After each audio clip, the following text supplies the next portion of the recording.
Exceptions to the octet rule type 2.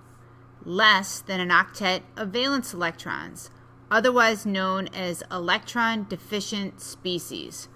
So in this situation, we're going to have fewer than 8 valence electrons around an atom in a molecule or a polyatomic ion.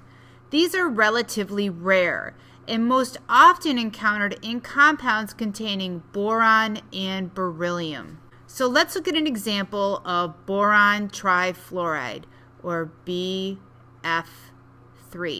So if I look at boron trifluoride, I'm going to say boron, I have 1 boron times its 3 valence electrons, so 3. And then fluorine, I have 3 fluorines, 7 valence electrons apiece, 21, total of 24 electrons, which gives me 12 pairs of electrons to work with. So I'm going to put boron in the center, and because I know how this is going to work out, I'm going to put these fluorines as far away from each other as possible, and then I'm going to start giving each fluorine its electron pairs, its lone pairs around each one of them, so they are each getting their full octets. And if I count these, I can see that I have 3 lone pairs here. Here's another 3. Here's another 3 for 9 lone pairs. And then we have 10, 11, and 12. So 12 pairs of electrons for a total of 24 electrons. And this boron is perfectly happy. So the boron atom is said to be electron deficient. It can make up the octet by forming bonds with other compounds that have non-bonding pairs of electrons, and we're going to look at that right now. This compound will react with ammonia due to the lone pair to form NH3BF3. In such a condition, boron will have a full octet of electrons. This type of covalent bond is called a dative or coordinate covalent bond.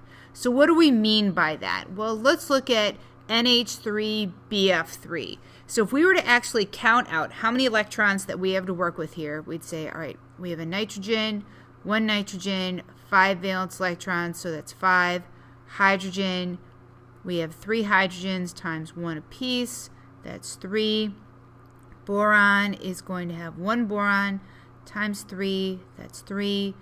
Fluorine, we have 3 fluorines, 7 valence electrons apiece, that's 21. And if we add all those up together, we're going to get 32 electrons to deal with, or 16 pairs of electrons total. Now here's the key thing when you draw this. We know that the first part of this is NH3, which we recognize as ammonia. So I'm going to do this on purpose, and I'm going to draw my molecule of ammonia like this, with nitrogen's lone pair right there. What boron can basically do is snuggle up next to that nitrogen, and we're going to have a fluorine going up here, and yes, there'll be a little strain between the hydrogen and the fluorine, but we're not going to worry about that right now. And then out here, and then out here, and then we're going to give each of the fluorines, again, their lone pairs, so they get their full octet, like so. Keep on going around, keep on going around. And as a result of this, if we were to count up the number of electrons, we would find that we would have 32 electrons. And the NH3 is stable, the BF3 is stable, and now the boron truly does have its full octet because it is sharing this lone pair with the nitrogen.